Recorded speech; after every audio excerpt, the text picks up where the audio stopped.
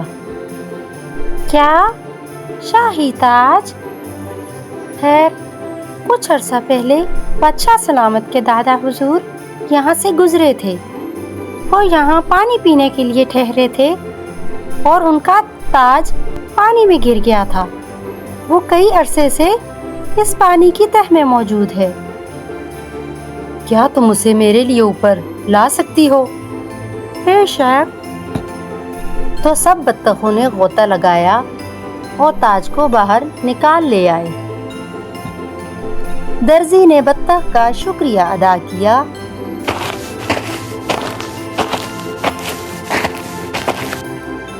اور جا کر بادشاہ کو پیش کیا۔ بادشاہ بہت خوش ہوا۔ موچی حسد سے بھر گیا اور اس نے فوراً سے درزی کو محل سے باہر نکالنے کی ترکیب سوچی۔ درزی کو تاج مل گیا، ٹھیک ہے، لیکن اب اس کی ڈینگیں اور زیادہ بڑھ گئی ہیں، بہت زیادہ۔ کیا؟